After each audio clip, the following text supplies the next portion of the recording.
बाजार आज बेहतरीन तेजी के साथ बंद होता हुआ नजर आया।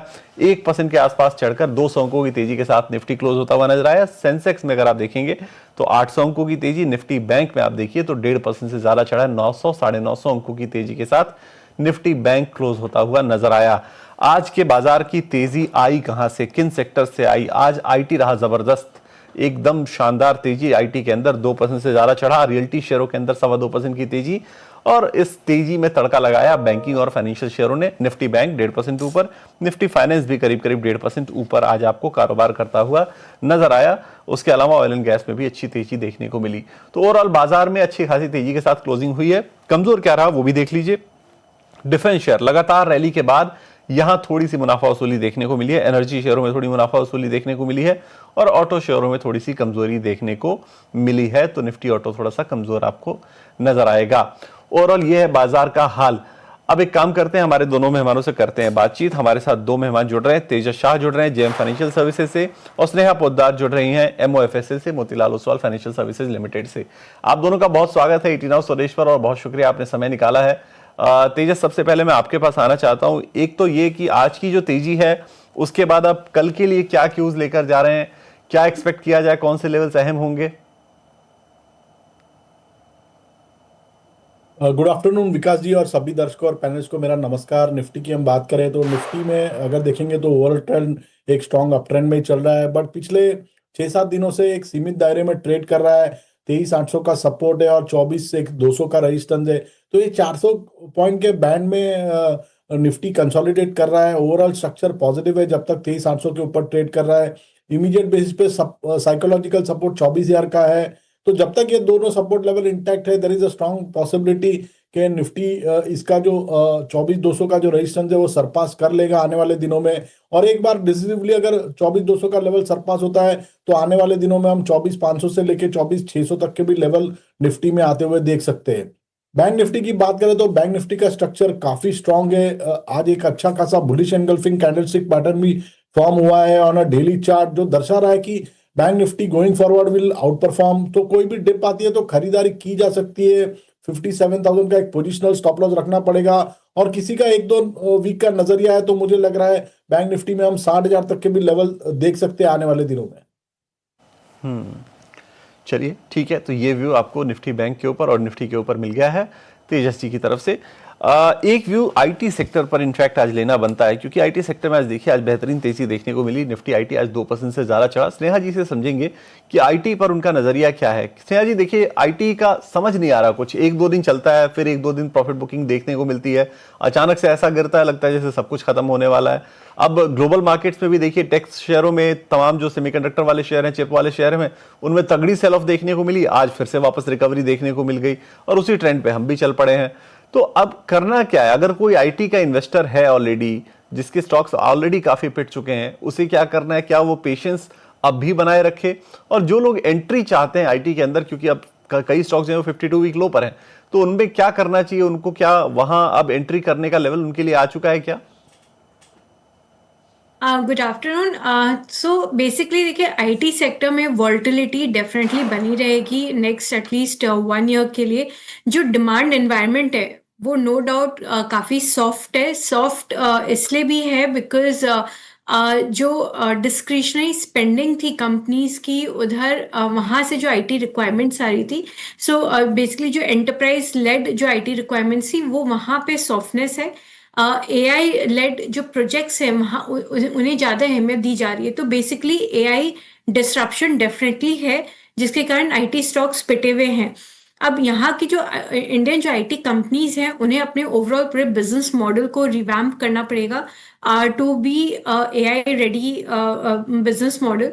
तो उस एंटायर प्रोसेस में एटलीस्ट इन्हें कुछ क्वार्टर्स लगेंगे पूरे बिजनेस को ट्रांसफॉर्म करने के लिए। टिल दैट टाइम इन्हें इनकी जो ओवरऑल ग्रोथ रहेगी वो बहुत ही म्यूटेड 2 to 3% काइंड ग्रोथ रहेगी, क्योंकि इनके जो लेगेसी प्रोजेक्ट्स हैं वो बहुत सारे डील विंस तो है, बट वो डील विंस रेवेन्यू में कन्वर्ट बहुत सारे शायद नहीं होंगे। तो आईटी स्टॉक्स में पेन अभी बना रहेगा जब तक इनकी overall business model AI ready नहीं हो जाती, जिसमें टाइम लगेगा। बट टाइम टू टाइम वो बीच बीच में आपको होप नजर आता है, तो उसमें क्या है कि स्टॉक्स में स्पाइक नजर आ जाते हैं। अब जिनके पास है, अगर वो लॉन्ग टर्म व्यू से लिए हैं, तो इन भाव पे मैं सजेस्ट करूंगी कि आप उन्हें मत निकालिए, बिकॉज ये एक साइकिल है जो कि ग्रेजुअली पास थ्रू हो जाएगा, एंड इवेंचुअली आईटी कंपनीज अपने वो पहले भी कुछ कुछ, जब अगर हम लॉन्ग हिस्ट्री देखेंगे तो डिस्ट्रप्शंस पहले भी आए हुए हैं। वो डिस्ट्रप्शंस को इन्होंने नेविगेट किया है, बट थोड़ा सा टाइम देना पड़ता है। तो लॉन्ग टर्म होल्डर्स होल्ड कर सकते हैं। अभी निवेश के लिए मैं राय नहीं दूंगी, थोड़ा सा डस्ट सेटल डाउन होने दीजिए। थोड़ा सा इन्हें एआई प्रोजेक्ट्स, डील विंस इनके कंपनीज को मिलनी भी चाहिए, उसके बाद फिर आप है ना कहते हैं इनमें एक नया निवेश करिए, बट अभी के लिए इस सेक्टर को अवॉइड करिए। फिलहाल के लिए नई एंट्री नहीं करनी है, अवॉइड करने की सलाह है आईटी सेक्टर पर। तो जब भी आपको ऐसा लगे कि नहीं बहुत गिर गया, अब खरीद लेना चाहिए, आप उस वक्त ये सलाह जरूर ध्यान रखिएगा और उसके हिसाब से ही अपने ट्रेड को कीजिएगा एग्जीक्यूट। चलिए आगे बढ़ते हैं और अब एक काम करते हैं, हमारे जो व्यूअर्स हैं उनका सवाल आना शुरू हो चुका है। पहला सवाल जो हमारे पास आया उसे शामिल करते हैं शो में। अभिष्ट अग्रवाल ने सवाल भेजा है आईआरएफसी के ऊपर। अच्छा, पता नहीं क्यों ऐसा लग रहा था कि आज के शो में कोई ना कोई सवाल आईआरएफसी के ऊपर जरूर आएगा। 7% टूटकर बंद हुआ स्टॉक, 91 रुपए के फ्लोर प्राइस पर ओएफएस आया है सरकार का, 1% का हिस्सेदारी बेच रही है सरकार, 1% का ग्रीन शू ऑप्शन भी है। तो स्टॉक ऑलरेडी काफी टूटा हुआ है, वहां से और नीचे ओएफएस आया 7% के डिस्काउंट पे और आज फिर टूट गया स्टॉक। तो अब ये जो सवाल है वो ये है इनका कि 1000 शेयर ऑलरेडी है इनके पास 98 रुपए के भाव पे, क्या यहाँ पर और खरीदा जा सकता है क्या? तो क्या सलाह होगी तेजस जी? शॉर्ट टर्म का नजरिया इनका काफी शॉर्ट टर्म है, कह रहे हैं कि बहुत शॉर्ट टर्म का नजरिया है, क्या यहाँ पे एंट्री और कर सकते हैं क्या? मेरे हिसाब से थोड़ा वेट करना चाहिए। ये स्टॉक का जो लॉन्ग टर्म सपोर्ट है वो करीबन 87 के करीबन है, तो 87 का अगर लेवल आता है आने वाले दिनों में तो वहां पे एक बार खरीदी की जा सकती है with stop loss below 84। Timing मुझे नहीं लग रहा है करंट लेवल पे एवरेज करना चाहिए। तो करंट लेवल से एवरेज नहीं करना चाहिए, 87 के आसपास आता है तो 84 का स्टॉप लॉस लगाइए और वहां पर आप कर सकते हैं खरीदारी। ये सलाह आपको तेजस जी की तरफ से मिलती हुई। चलिए अगला सवाल हमारे पास जो आया है वो स्पाइस जेट पर आया है और 5000 शेयर है इनके पास, 49 के भाव पे इन्होंने खरीदा है। नाम है राहुल। तो राहुल जी ने खरीदा है स्पाइस जेट का शेयर 12 रुपए पे आ गया होगा, हाँ 12 रुपए का शेयर है ऑलरेडी। 1,83,650 रुपए का लॉस हो रहा है और इन्वेस्टर ये लॉन्ग टर्म के हैं, पूछ रहे हैं कि फ्यूचर क्या है स्टॉक का। स्नेहा जी से ही पूछना पड़ेगा। स्नेहा जी बताइए जरा, स्पाइस जेट 50 रुपए के भाव पे इन्होंने करीब 49 रुपए पे खरीदा है, 1,83,000 का लॉस हो रहा है, फ्यूचर समझना चाहते हैं। मुझे माफ करेगा, स्पाइस जेट में कवरेज में नहीं है, बट ओवरऑल जो ट्रैवल इंडस्ट्री है वहाँ पे बिकॉज ऑफ दी जो पोलिटिकल इश्यूज, जो थोड़े अनसर्टेनिटीज जो थोड़ी रिड्यूस हो रही है, तो वापस से ट्रैवल इंडस्ट्री में थोड़ी सी इंटरेस्ट वापस आ रही है, बिकॉज जो इनकी ओवरऑल डिमांड है वो यहाँ से इम्प्रूव होना स्टार्ट होगी। बट स्पाइस जेट के कुछ अपने खुद के चैलेंजेस है जिसके बारे में मैं बहुत ज़्यादा नहीं कह सकती हूँ। बट हाँ, ट्रैवल इंडस्ट्री में वापस से एक जो डिमांड है वो पिकअप होनी यहाँ से स्टार्ट होगी। ठीक है, ये कवरेज लिस्ट में है नहीं, बट ओवरऑल सेक्टर पे नजरिया जो है वो स्नेहा जी ने साझा जरूर किया है। एक काम करते हैं, तेजस जी से पूछ लेते हैं। तेजस जी, आपके कवरेज में है क्या ये शेयर? क्या आप चार्ट्स देखकर बता सकते हैं कि क्या लेवल्स इनको नजर पे रखने चाहिए या एवरेजिंग की अगर कोई सलाह आप कहें तो? नहीं, माफ कीजिएगा, ये हमारे कवरेज में नहीं है। ठीक है, स्पाइस जेट ज्यादातर हमारे एनालिस्ट कवरेज में नहीं है। देखिए 12 रुपए पे ऑलरेडी स्टॉक आ चुका है, 50 रुपए के आसपास इन्होंने खरीदा था। मुझे लगता है आपने सवाल भेजने में काफी देरी कर दी है, थोड़ा पहले आपने और अगर सवाल भेजा होता तो शायद हमारे एक्सपर्ट्स आपको ये गाइड कर पाते ताकि आपका लॉस कम से कम इतना ज्यादा ना होता। खैर चलिए आगे बढ़ते हैं और कुछ और स्टॉक्स को लेकर आते हैं आपके लिए जिन पे आज सवाल आया है हमारे पास। आसिफ का एक सवाल है टाटा स्टील पर और 145 रुपए के भाव पे इन्होंने 150 शेयर खरीदे हैं। लॉन्ग टर्म का नजरिया है, फ्यूचर समझना चाहते हैं कि क्या लेवल्स आएंगे अगर ये होल्ड करते हैं लॉन्ग टर्म में। तो स्नेहा जी क्या सलाह होगी आपकी? मेरी सलाह रहेगी आप लॉन्ग टर्म के लिए इसे होल्ड करिए, क्योंकि जो ओवरऑल डोमेस्टिक डिमांड है वो काफ़ी स्ट्रांग है। इंडिया में जो केपेक्स हो रही है, इंफ्रास्ट्रक्चर डेवलपमेंट हो रही है, तो स्टील की डिमांड काफ़ी रोबस्ट है, प्लस ये कैपेसिटी एक्सपेंशन कर रहे हैं। तो इनकी जो डिमांड को मीट करने के लिए कैपेसिटी रिक्वायरमेंट है वो भी ये भरपूर डाल रहे हैं। एंड इन्होंने काफ़ी सारे कॉस्ट रिडक्शन इनिशिएटिव्स भी लिए हैं। इनकी जो यूरोपियन प्लांट है वहाँ पे भी इन्होंने कॉस्ट इनिशिएटिव्स लिए हैं, जिनके कारण वहाँ पे इन्होंने बिजनेस को टर्न अराउंड किया है एंड वो प्रॉफिटेबल अब एटलीस्ट एबिटा पॉजिटिव डेफिनेटली हुई है। वहाँ पे डिमांड थोड़ी सॉफ्ट है, बट एटलीस्ट ये सब मेजर्स के थ्रू वहाँ पे प्रॉफिटेबिलिटी इंप्रूव हुई है। डोमेस्टिक बिजनेस जैसे मैंने कहा कि काफ़ी रोबस्ट कर रहा है। प्राइसेस में एक सॉफ्टनेस हमने अभी रिसेंट में थोड़ी सी देखी थी, बट वो समहाउ बहुत मीनिंगफुल नहीं है एंड यहाँ पे प्राइसेस स्टेबलाइज होके फर्दर इम्प्रूव होनी चाहिए। सो टाटा स्टील लॉन्ग टर्म के लिए अच्छी बेट है, बिकॉज ये अपने ओवरऑल पोर्टफोलियो को एक अच्छा मिक्स बना रहे हैं, रेन्यूएबल एनर्जी और थर्मल एनर्जी की 50-50 मिक्स की तरफ मूव कर रहे हैं। तो दोनों जगह ही डिमांड कैप्चर कर रहे हैं। Earnings growth around 30% plus expected है ओवर नेक्स्ट 2 years। सो मेरी तरफ से होल्ड है from the long term point of view. चलिए ठीक है, ये सलाह स्नेहा जी की तरफ से। अच्छा, अगला सवाल हमारे पास करण भारद्वाज का आया है बीपीसीएल के ऊपर, और इनके पास 670 शेयर हैं, 375 रुपये 47 पैसे के भाव पे, अभी 300 के आसपास होगा, हाँ 315 के आसपास है स्टॉक का प्राइस। लॉस तो ठीक ठाक हो रहा है 40,000 के आसपास। सवाल इन्होंने दो हिस्से में भेजा है। पहला तो इनका सवाल ये है कि इनके भाव कब आएंगे वापस, और दूसरा ये कि क्या इस लेवल पर मैं और ऐड कर सकता हूं। तेजस जी से समझने की कोशिश करते हैं। तेजस जी, एक बार जरा बताइए क्या करना चाहिए, क्या इस लेवल पे और ऐड करना चाहिए, और इनके 375 वाले भाव कब तक आपको क्रॉस होते हुए नजर आ रहे हैं? देखिए, बीपीसीएल की बात करें तो ये स्टॉक ने एक अच्छा खासा बेस बना दिया है, और अभी रिसेंटली स्टॉक ने काफी अच्छी स्ट्रेंथ दिखाई है। तो मेरे हिसाब से स्टॉक में एवरेज की जा सकती है। जो नई एवरेज करेंगे उसका स्टॉप लॉस 299 का लगाना पड़ेगा।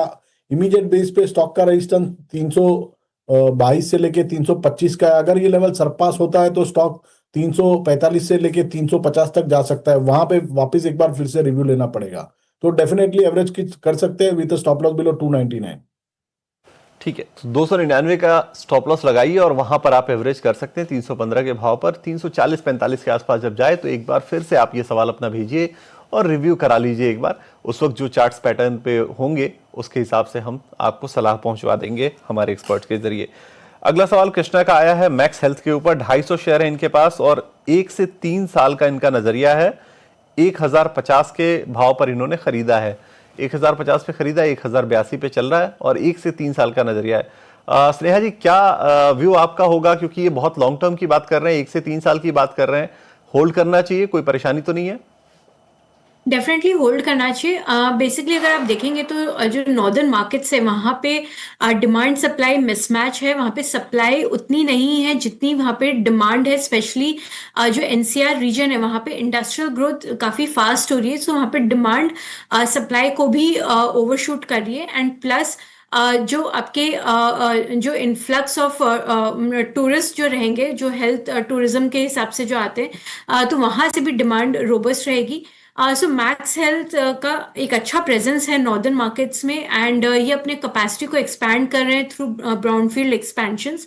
FY26 इनके लिए थोड़ा सा चैलेंजिंग ईयर था, बट इनके अब बहुत सारे हॉस्पिटल्स हैं जो कि ऑपरेशनल हो रहे हैं FY27 में, वहाँ से इन्हें ग्रोथ आनी चाहिए। मेरी सलाह रहेगी, आप क्योंकि लंबा नजरिया रख रहे हैं, इसे डेफिनेटली होल्ड करिए। ये जो डिमांड सप्लाई मिसमैच है इससे कंपनी बेनिफिट करेगी। 20% प्लस अर्निंग्स ग्रोथ एक्सपेक्टेड है। यहाँ पे स्टेबल बिजनेस है, सो कोई सच कंसर्न्स नहीं है। आप इसे होल्ड कर सकते हैं। इसमें 1200-1300 का टारगेट प्राइस आप लेके चल सकते हैं। चलिए, तो ये सलाह मैक्स हेल्थ केयर के ऊपर। अब चलिए, सवाल तो बहुत सारे आ रहे हैं लेकिन समय की सीमा बहुत छोटी सी है, तो हमें एक काम करना होगा आपके लिए, क्योंकि हम एक खास पेशकश लेकर आते हैं VIP शेयर। तो पहले उसकी शुरुआत करते हैं। VIP शेयर आपके लिए लेकर आते हैं।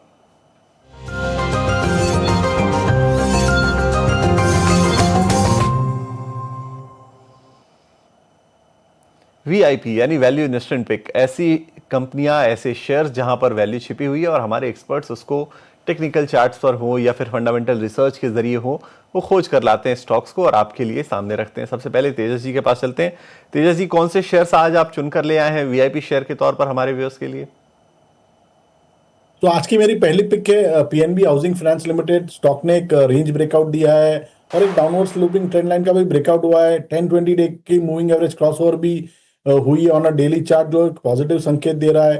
स्टॉक का चार्ट स्ट्रक्चर काफी पॉजिटिव है। एक पुल बैक के बाद जो अप ट्रेंड है वो रिज्यूम हुआ है।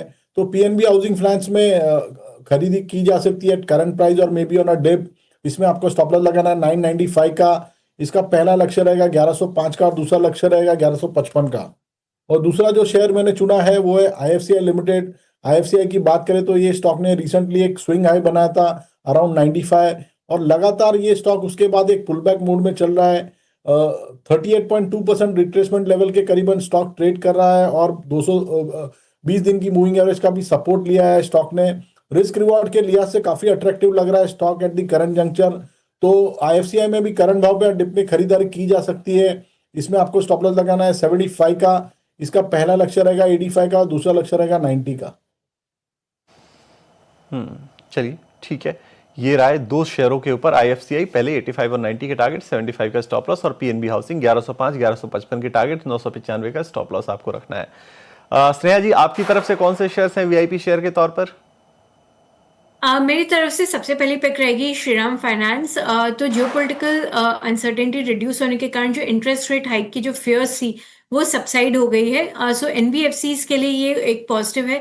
प्लस अगर श्रीराम फाइनेंस की देखें तो इन्हें जो एमयूएफजी की जो फ्रेश मनी इन्फ्यूज हुई है उससे एक बहुत ही स्ट्रॉन्ग लोन ग्रोथ एक्सपेक्टेड है। प्लस एसेट क्वालिटी इनकी ऑलरेडी काफ़ी स्टेबल है और ये फ्रेश फंड इन्फ्यूजन के कारण जो इनकी ओवरऑल कॉस्ट ऑफ क्रेडिट है वो भी रिड्यूस हो जाएगी। सो 20% प्लस एयूएम ग्रोथ एक्सपेक्टेड है कंपनी के लिए। एंड इनकी रिसेंट में ऑलरेडी रेटिंग अपग्रेड्स कई क्रेडिट एजेंसीज ने की है। तो श्रीराम फाइनेंस में सजेस्ट करूंगी with the target price of 1175। मेरी दूसरी पिक रहेगी अरविंद, जो कि एक टेक्सटाइल कंपनी है। सो बेसिकली कंपनी अपने आप को ट्रांसफॉर्म कर रही है from a fabric focused player to garment led business, and जिसके कारण इनकी ओवरऑल मार्जिन्स एक्सपैंड होंगी, इन्हें बड़ा एड्रेसेबल मार्केट मिलेगा। एंड इनकी जो रिसेंट में काफ़ी सारे जो एफटीए डील्स भी हैं उनसे ये कंपनी बेनिफिट करेगी, specially EU, UK and US के साथ जो डील्स हुई है। सो डेफिनेटली इनके लिए एक बहुत बड़ा मार्केट खुल जाता है। आप 15 to around 30% earnings growth expect कर सकते हैं ओवर नेक्स्ट 3 years। सो इसे एज अ लॉन्ग टर्म आप इन्वेस्टमेंट आइडिया लीजिए from with a target price of 670। ठीक है, चलिए, तो दो स्टॉक्स अरविंद 670 के टारगेट के लिए लेना है आपको और श्रीराम फाइनेंस 1175 के टारगेट के लिए आपको लेना है। स्नेहा जी की तरफ से ये दो वीआईपी शेयर आपके लिए। चलिए, इसी के साथ तेजस जी, स्नेहा जी, आप दोनों का बहुत बहुत शुक्रिया। आप जुड़े और तमाम शेयरों पर अपनी सलाह दी, साथ में वीआईपी शेयर भी आप बेहतरीन लेकर आए हमारे व्यूअर्स के लिए।